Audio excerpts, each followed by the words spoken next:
नमस्कार दोस्तों, चलिए जानते हैं हरियाणा के 50 फटाफट बड़ी खबरों को सिर्फ 10 मिनट में। लेकिन उससे पहले आप यह वीडियो कहां से देख रहे हैं, हमें कमेंट में जरूर बताएं।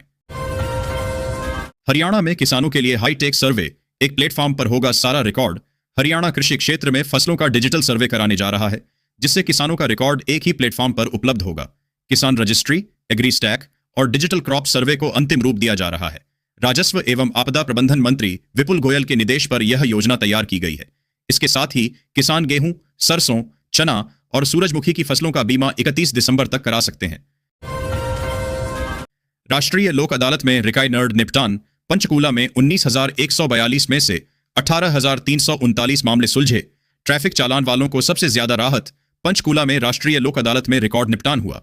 19,142 मामलों में से 18,339 का निपटारा किया गया। ट्रैफिक चालान से जुड़े मामलों में लोगों को विशेष राहत मिली। अदालत ने त्वरित न्याय प्रदान कर लोगों को राहत पहुंचाई। यह लोक अदालत पंचकूला के लिए एक बड़ी सफलता है। हरियाणा के किसानों के लिए कोहरा लेकर आया खुशखबरी। गेहूं के लिए चाहिए ठंड, शुरू हुआ 40 दिन का चिल्ला। हरियाणा के फरीदाबाद में मौसम बदलने से किसान खुश हैं, क्योंकि रब्बी की फसल गेहूं के लिए ठंड की आवश्यकता है। कोहरे की परत छाने से धूप कम निकली है, जिससे किसानों को लाभ होगा। चिकित्सकों ने नजला और अस्थमा के मरीजों को सावधानी बरतने और सूर्य निकलने के बाद ही घर से बाहर निकलने की सलाह दी है। पीएम फसल बीमा योजना के तहत 31 दिसंबर तक जमा कर सकते हैं प्रीमियम। इन किसानों का बीमा खुद ब खुद होगा। प्रधानमंत्री फसल बीमा योजना के तहत किसान 31 दिसंबर तक बीमा प्रीमियम जमा करा सकते हैं। 2025 से 26 के लिए जिन किसानों ने फसल बोने के लिए बैंकों से किसान क्रेडिट कार्ड पर आरंट लिया है, उनकी फसल का बीमा खुद ब खुद हो जाएगा। जिला कृषि विभाग के उपनिदेशक डॉ अनिल सहरावत ने बताया कि रबी 2025 से 26 में गेहूं, सरसों, जौ, चना और सूरजमुखी को बीमित फसलों में शामिल किया गया है। दिल्ली मुंबई एक्सप्रेसवे पर हादसों को रोकने के लिए NHAI का अहम कदम। अंडरपास पर लगाएंगे metal crash barrier. Delhi Mumbai expressway पर फिरोजपुर झिड़का के पास हुए हादसे के बाद NHAI ने सभी अंडरपास पर मेटल क्रैश बैरियर लगाने का फैसला किया है। यह गैल्वेनाइज्ड स्टील से बने होते हैं और वाहनों को खाई में गिरने से बचाते हैं। सोहना से फिरोजपुर झिड़का तक लगभग 100 अंडरपास हैं, जहां यह सुरक्षा उपाय लागू किया जाएगा। इसका उद्देश्य एक्सप्रेसवे पर सुरक्षा बढ़ाना और दुर्घटनाओं को कम करना है। गुरुग्राम में छाया सीजन का पहला कोहरा, तापमान में भारी गिरावट। दिसंबर में कैसी रहेगी ठंड? गुरुग्राम में शनिवार को सीजन का पहला हल्का कोहरा छाया, जिससे सुबह 7 बजे तक विजिबिलिटी प्रभावित हुई। न्यूनतम तापमान 8.7 डिग्री सेल्सियस दर्ज किया गया, जो इस मौसम का सबसे ठंडा दिन रहा। मौसम विशेषज्ञों के अनुसार दिसंबर के अंत तक तापमान में और गिरावट आएगी, जिससे ठंड और कोहरा बढ़ेगा। हालांकि यह मौसम गेहूं और सरसों की फसलों के लिए फायदेमंद है। इंडिगो फ्लाइट रद्द, पिता ने बेटे की परीक्षा बचाने दिल्ली से इंदौर 800 किलोमीटर कार से तय किए। रोहतक के एक पिता ने इंडिगो की फ्लाइट रद्द होने के बाद अपने बेटे की परीक्षा बचाने के लिए दिल्ली से इंदौर तक 800 किलोमीटर की दूरी कार से तय की। फ्लाइट रद्द होने से चिंतित पिता ने तत्काल कार से यात्रा करने का फैसला किया, ताकि उनके बेटे की परीक्षा न छूटे। हरियाणा में सोनीपत से होगी सुशासन 2.0 की शुरुआत। मुख्यमंत्री नायब सैनी 15 दिसंबर को करेंगे शुभारंभ। हरियाणा में सुशासन को बढ़ावा देने के लिए मुख्यमंत्री नायब सिंह सैनी 15 दिसंबर को सोनीपत में मुख्यमंत्री सुशासन सहयोगी कार्यक्रम 2.0 का शुभारंभ करेंगे। इस कार्यक्रम का उद्देश्य प्रशासनिक व्यवस्था को अधिक पारदर्शी और नागरिक केंद्रित बनाना है। 27 सुशासन सहयोगी जिलों में तैनात होकर प्रशासन के साथ काम करेंगे। कार्यक्रम में ग्लोबल विलेज फाउंडेशन और आर्शिहुड विश्वविद्यालय सहयोगी होंगे। सोनीपत के सरकारी दफ्तरों में फिटनेस मुहिम, कर्मचारियों को मिलेगा तनाव से छुटकारा। गोहाना में सरकारी कर्मचारियों को तनाव मुक्त और स्वस्थ रखने के लिए फिटनेस कैंपेन शुरू किया गया है। इसके तहत हर कार्य दिवस पर कर्मचारियों को 5 मिनट का वाई ब्रेक दिया जाएगा, जिसमें वे योग और स्ट्रेचिंग करेंगे। यह कैंपेन गोहाना के सरकारी ऑफिसों में शुरू होगा, जिसके लिए योग असिस्टेंट लगाए गए हैं। इस पहल का मकसद कर्मचारियों को शारीरिक और मानसिक परेशानियों से राहत दिलाना है।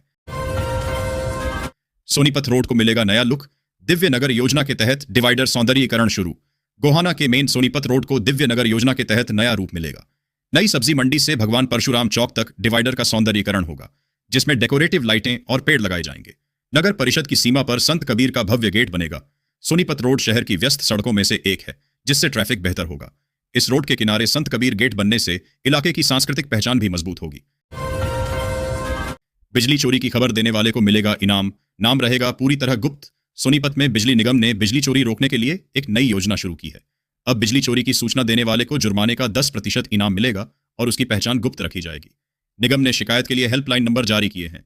लाइन लॉस रोकने के लिए मॉनिटरिंग सिस्टम को मजबूत किया गया है। अधिकारियों का कहना है कि जनता की भागीदारी से चोरी पर रोक लगेगी और बिजली व्यवस्था सुधरेगी। पीएम मोदी के खिलाफ गाली देने वाला वीडियो पोस्ट करना पड़ा भारी। यमुनानगर से राष्ट्रीय कदम न्यूज का संचालक गिरफ्तार। यमुनानगर में फेसबुक पर पीएम नरेंद्र मोदी के खिलाफ अभद्र भाषा का वीडियो अपलोड करने पर राष्ट्रीय कदम न्यूज के संचालक अशोक भांबरी को गिरफ्तार किया गया है। जगाधरी थाना पुलिस ने मामला दर्ज किया है।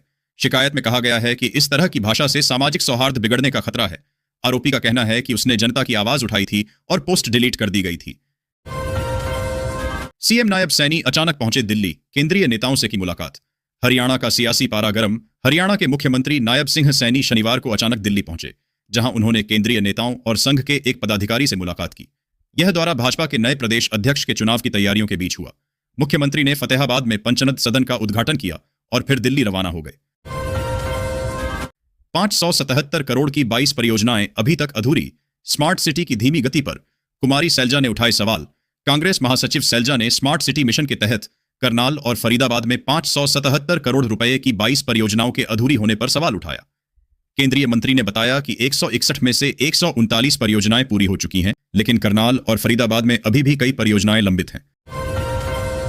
शिक्षकों की कमी से स्कूलों में पढ़ाई प्रभावित, उन्हें बीएलओ मत बनाओ। अभय चौटाला की सरकार से फौरन बदलाव की मांग। हरियाणा में इंडियन नेशनल लोकदल इनेलो ने मतदाता सूचियों के विशेष सघन पुनरीक्षण अभियान में शिक्षकों को बीएलओ लगाने का विरोध किया है। इनेलो अध्यक्ष अभय सिंह चौटाला ने कहा कि बीएलओ ड्यूटी के लिए अध्यापकों के अलावा और भी विकल्प हैं। शिक्षकों की कमी से सरकारी स्कूलों में पहले ही बच्चों की पढ़ाई प्रभावित हो रही है। उन्होंने सरकार से इस फैसले पर पुनर्विचार करने की मांग की है। दिल्ली ब्लास्ट के बाद फरीदाबाद में पुरानी कारों की खरीद बिक्री पर पुलिस की नजर। थाने में दर्ज होगा रिकॉर्ड। दिल्ली ब्लास्ट के बाद फरीदाबाद में सुरक्षा कड़ी कर दी गई है। अब शहर में बिकने वाली हर पुरानी कार की खरीद बिक्री का रिकॉर्ड पुलिस थाने में दर्ज होगा। यह फैसला सुरक्षा व्यवस्था को और मजबूत करने के उद्देश्य से लिया गया है, ताकि किसी भी अप्रिय घटना को रोका जा सके। पुलिस इस प्रक्रिया पर कड़ी निगरानी रखेगी। परिवार गहरी नींद में सो रहा था। चोरों ने उड़ाया 5.5 तोला सोना और 1 लाख कैश। कैथल के सीवन में बड़ी चोरी। कैथल के सीवन में चोरों ने एक घर में घुसकर लाखों रुपए के जेवरात और नकदी चुरा ली, जबकि मकान मालिक सो रहा था। चोरों ने 5.5 तोला सोना, चांदी के जेवरात और 1 लाख रुपए नकद चुराए। पुलिस ने मामला दर्ज कर जांच शुरू कर दी है और सीसीटीवी फुटेज खंगाल रही है। करनाल में दिन दहाड़े लूट की वारदात। स्कॉर्पियो सवार लुटेरे बजरी से भरा ट्रक लेकर हुए उड़नछू। करनाल के इंद्री थाना क्षेत्र में नौरता गांव के पास बदमाशों ने बजरी से लदे ट्रक को लूट लिया। जगाधरी निवासी मतलूब, जो ट्रक चालक है, पौंटा साहिब से बजरी भरकर करनाल जा रहा था। स्कॉर्पियो सवार बदमाशों ने उसे रोका, ट्रक और मोबाइल छीनकर फरार हो गए। पुलिस ने मामला दर्ज कर जांच शुरू कर दी है और ट्रक की तलाश जारी है। करनाल धान घोटाला। हैफेड के 2 और अधिकारी सस्पेंड आड़ती भी गिरफ्तार। अब एसआईटी करेगी जांच। करनाल में धान घोटाले के मामले में कार्रवाई तेज हो गई है। हैफेड के 2 और अधिकारियों को सस्पेंड कर दिया गया है, जिनमें असंध मंडी के परचेजर प्रमोद कुमार और निसिंग मंडी के परचेजर दर्शन सिंह शामिल हैं। एसपी गंगाराम पूनिया ने एसआईटी गठित कर दी है। करनाल मंडी में फर्जी गेट पास मामले में एक आड़ती को गिरफ्तार किया गया है। जिले में 20 करोड़ रुपए से अधिक का धान घोटाला सामने आया है, जिसकी जांच जारी है। नारनौल में 90 डॉक्टर रहे हड़ताल पर। 4 दिन में केवल 3,861 मरीजों ने ही कराया इलाज। नारनौल में Haryana civil medical services association की हड़ताल चौथे दिन भी जारी रही, जिससे 90 डॉक्टर अनुपस्थित रहे। अस्पताल में मरीजों की संख्या में भारी कमी आई है। ओपीडी में पंजीकरण घटकर 822 रह गया। सरकार ने काम नहीं तो वेतन नहीं नियम लागू किया है, फिर भी डॉक्टरों की अनिश्चितकालीन हड़ताल जारी है, जिससे मरीजों को भारी परेशानी हो रही है। हड़ताल के दौरान 3,861 मरीजों ने इलाज कराया। ट्रैफिक सिग्नल न होने से वाहन चालक उड़ा रहे नियमों की धज्जियां। जिले में लगातार बढ़ रही घटनाएं। मेवात में सड़क सुरक्षा बैठकों और जागरूकता अभियानों के बावजूद गुरुग्राम अलवर राजमार्ग 248A पर फिरोजपुर झिड़का के आंबेडकर चौक पर ट्रैफिक सिग्नल नहीं होने से वाहन चालक नियमों का उल्लंघन कर रहे हैं, जिससे दुर्घटनाएं हो रही हैं। लोक निर्माण विभाग द्वारा लगाए गए सिग्नल कुछ समय बाद गायब हो गए, जिसके बाद से कोई कार्रवाई नहीं हुई। स्कूल के सामने गंदगी का अंबार। अध्यापक और बच्चे बेहाल। हरियाणा के गोधोला गांव के सरकारी स्कूल के पास कूड़े के ढेर और गंदा पानी जमा होने से बच्चे और अध्यापक परेशान हैं। स्कूल के पास सरकारी जमीन पर अवैध कब्जे से स्थिति और भी गंभीर हो गई है। हेडमास्टर की शिकायत के बाद भी कोई समाधान नहीं हुआ है। दैनिक जागरण के संवाददाता ने स्कूल का दौरा किया और स्थिति का जायजा लिया। सरपंच प्रतिनिधि ने जल्द ही कचरा हटाने का आश्वासन दिया है। गरीब परिवारों को मिलेगी 200 यूनिट तक फ्री बिजली की राहत। आज के समय में बिजली हर घर की जरूरत बन चुकी है, लेकिन लगातार बढ़ते बिजली बिलों ने आम लोगों की चिंता बढ़ा दी है। खास तौर पर गरीब और निम्न वर्ग के परिवारों के लिए हर महीने का बिजली बिल एक बड़ा बोझ साबित हो रहा है। सभी गरीब भाइयों को पीएम आवास योजना ग्रामीण में घर मिलना हुआ शुरू। केंद्र सरकार द्वारा शुरू की गई एक आवास योजना है, जिसका उद्देश्य ग्रामीण बेघर नागरिकों को पक्का मकान प्रदान करना है। इस योजना के तहत कच्चे मकानों में रहने वाले या बिना छत वाले परिवारों को पक्के मकान बनाने के लिए आर्थिक सहायता दी जाती है, जिसमें सभी आवश्यक सुविधाएं उपलब्ध होती हैं। बुजुर्ग, विधवा और दिव्यांग नागरिकों के लिए बढ़ी पेंशन। सरकार ने 2025 में पेंशन योजना में कई अहम बदलाव किए हैं, जिसका मुख्य उद्देश्य बुजुर्गों, विधवाओं और दिव्यांग नागरिकों को आर्थिक रूप से मजबूत बनाना है। बढ़ती महंगाई और रोजमर्रा की जरूरतों को ध्यान में रखते हुए पेंशन राशि में वृद्धि की गई है। यह कदम कमजोर वर्ग के लोगों को सम्मानजनक जीवन जीने में मदद करेगा। अब पेंशन योजना पूरी तरह डिजिटल हो चुकी है, जिससे आवेदन प्रक्रिया आसान और पारदर्शी हो गई है। सर्दियों में स्कूलों और कॉलेजों की छुट्टियों की तारीखें घोषित। दिसंबर शुरू होते ही देश भर में सर्दियों की छुट्टियों की चर्चा तेज हो जाती है। परिवारों में घूमने की तैयारियां शुरू हो जाती हैं और बच्चे बेसब्री से स्कूलों की छुट्टियों की घोषणाओं का इंतजार करते हैं। 2025 की विंटर वेकेशन को लेकर राज्यों ने अपने अपने प्रस्ताव तैयार करने शुरू कर दिए हैं, लेकिन बदलते मौसम और क्षेत्रीय तापमान के चलते इस बार छुट्टियों की तारीखें हर जगह एक जैसी नहीं दिख रही हैं। ऐसे में अभिभावकों के लिए यह जरूरी हो जाता है कि वे समय रहते अपने राज्य के अनुसार छुट्टियों की जानकारी जान लें। शहर में जगह जगह लगे मलबे के ढेर, क्यों आंखें मूंदे बैठे हैं नप के अधिकारी। रेवाड़ी में सड़कों के निर्माण से निकला मलबा शहरवासियों के लिए परेशानी का सबब बन गया है। 55 से अधिक स्थानों पर सड़कों का मलबा जमा होने से शहर में जगह जगह ढेर लग गए हैं, जिससे शहर बदसूरत हो रहा है और अधिकारियों की लापरवाही उजागर हो रही है। नियमों का उल्लंघन कर शहर में मलबा डालने से लोगों में रोष है, क्योंकि आम लोगों पर कचरा डालने पर जुर्माना लगाया जाता है, जबकि ठेकेदार पर कोई कार्रवाई नहीं हो रही। हरियाणा के 35 अफसर और कर्मचारियों के पास मिस्टर इंडिया जैसी शक्ति हाजिर होने के बावजूद मिले गायब। सीएम फ्लाइंग टीम ने गोहाना के सिंचाई विभाग के कार्यालय पर छापा मारा, जहां 35 अधिकारी और कर्मचारी ड्यूटी से अनुपस्थित पाए गए। समय पर ड्यूटी पर न आने की शिकायतों के बाद यह कार्रवाई की गई। अनुपस्थित कर्मचारियों के खिलाफ अब मुख्यालय स्तर पर अनुशासनात्मक कार्रवाई की जाएगी। सोनीपत में अंत्योदय मेला में मुख्यमंत्री नायब सिंह सैनी ने की शिरकत। गरीब परिवारों के उत्थान का संकल्प दोहराया। मुख्यमंत्री नायब सिंह सैनी ने सोनीपत में अंत्योदय मेले में भाग लिया, जो मुख्यमंत्री अंत्योदय परिवार उत्थान योजना के दूसरे चरण के तहत आयोजित किया गया। उन्होंने कहा कि सरकार का लक्ष्य अंतिम व्यक्ति तक योजनाओं का लाभ पहुंचाना है। योजना का पहला चरण 2021 में शुरू हुआ। सरकार दीनदयाल लाडो लक्ष्मी योजना भी चला रही है और 509 गरीब परिवारों को मकान आवंटित किए जाएंगे। पंचकूला में आयुर्वेद महोत्सव। देश भर से पहुंचे प्रख्यात वैद्य और विशेषज्ञ। प्राचीन चिकित्सा विरासत संभालने का प्रयास। पंचकूला के सेक्टर 5 स्थित इंद्रधनुष ऑडिटोरियम में 3 दिवसीय विशाल आयुर्वेद महोत्सव शुरू हुआ। इस राष्ट्रीय आयोजन में देश भर से 6000 से अधिक आयुर्वेद चिकित्सक, शोधकर्ता और औषध निर्माता भाग ले रहे हैं। महोत्सव में आयुर्वेदिक चिकित्सा, स्वास्थ्य संरक्षण, योग, औषधीय पौधों, प्रदर्शनी, स्वास्थ्य शिविर, विशेषज्ञ व्याख्यान और जन जागरूकता सत्र होंगे। हरियाणा के राज्यपाल उद्घाटन समारोह में शामिल हुए। गुरुग्राम, फरीदाबाद और झज्जर में चलेंगी 500 इलेक्ट्रिक बसें। 2030 तक हरियाणा को प्रदूषण मुक्त प्रदेश बनाने का लक्ष्य।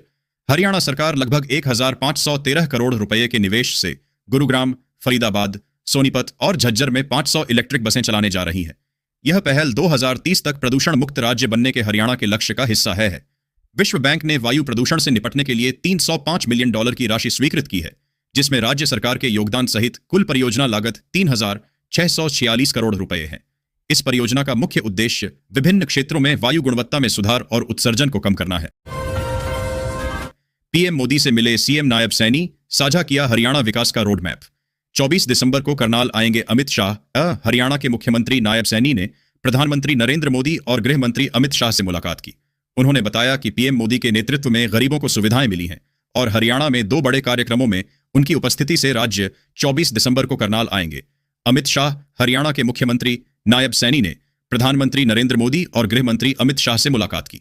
उन्होंने बताया कि पीएम मोदी के नेतृत्व में गरीबों को सुविधाएं मिली हैं और हरियाणा में 2 बड़े कार्यक्रमों में उनकी उपस्थिति से राज्य का गौरव बढ़ा है। सैनी ने यह भी बताया कि 24 दिसंबर को अमित शाह हरियाणा पुलिस के नवनियुक्त जवानों की पासिंग आउट परेड में शामिल होंगे। अमित शाह 25 को आएंगे पंचकूला। अटल पार्क में 50 फीट ऊंची प्रतिमा का करेंगे शिलान्यास। सरकार और प्रशासन तैयारियों में जुटे। केंद्रीय गृह मंत्री अमित शाह 25 तारीख को पंचकूला आएंगे। वे अटल पार्क में 50 फीट ऊंची अटल बिहारी वाजपेयी की प्रतिमा का शिलान्यास करेंगे। सरकार और प्रशासन उनकी यात्रा की तैयारियों में जुटे हुए हैं। प्रतिमा स्थापना को लेकर शहर में उत्साह का माहौल है। सुरक्षा व्यवस्था को भी चाक चौबंद किया जा रहा है। किताबों से जिंदगी बदलने का प्रयास। हरियाणा की जेलों में बंद कैदियों में पढ़ाई का क्रेज। ग्रेजुएट होने की दौड़ में सबसे ज्यादा। हरियाणा की जेलों में बंद कैदियों के बीच शिक्षा के प्रति उत्साह बढ़ रहा है। पिछले एक साल में नामांकन की संख्या पिछले 10 वर्षों के बराबर हो गई है। सबसे ज्यादा नामांकन ग्रेजुएशन के लिए किए गए हैं। इग्नू के माध्यम से ग्रेजुएशन के लिए 704, पोस्ट ग्रेजुएशन के लिए 16 और सर्टिफिकेट कोर्स के लिए 134 बंदियों ने नामांकन कराया है। यह सुधार हरियाणा की जेलों में शिक्षा के महत्व को दर्शाता है।